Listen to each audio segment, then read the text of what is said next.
اس وقت میں موجود ہوں شانگلہ کے ایک مقامی بازار میں. جیسا کہ آپ کو معلوم ہے کہ اس سال برفباری معمول سے بہت زیادہ ہوئی ہے. آئیے اس بارے میں جانتے ہیں مقامی ہوٹلوں والے سے ان کی رائے کے ان کے کاروبار پر کیا اثرات پڑے. ہمارے چنے کا کاروبار ہے اور یہ شانگلہ میں بہت زیادہ مشہور ہے. برفباری کی وجہ سے یہاں پر ہمارا کام جو ہے وہ آدھے سے زیادہ کم ہوا ہے. کاروبار بہت خراب ہوئے، راستے بنے، بہت زیادہ برفباری ہوئے اور 3-4 دن ہم نے بہت نقصان ہمارے ہو گیا تھا. راستے بنے، بازاروں میں لوگ نہیں آتے. یہ پہاڑی علاقے ہیں، ادھر لوگ کم آتے ہیں. برف میں کم آتے، تقریباً 4 فٹ کے اوپر برفباری ہوئے اوپر علاقوں میں، پہاڑی علاقوں میں.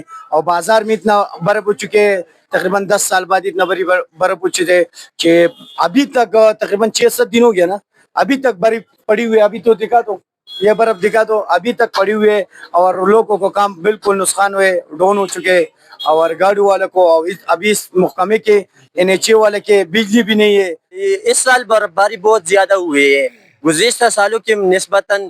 اس سال برفباری زیادہ ہونے کی وجہ سے ٹھنڈ بہت زیادہ ہے اور سڑکیں بھی ابھی تک بند تھا.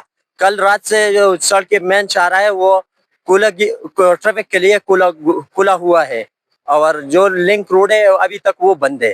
آپ نے مقامی ہوٹلوں کے کارندوں کی گفتگو بھی سنی کہ برفباری کی وجہ سے ان کو بہت نقصان ہوا ہے. کیمرہ ٹیم کے ساتھ ذیشان حسین، میدان TV، الپورے، ضلع شانگلہ.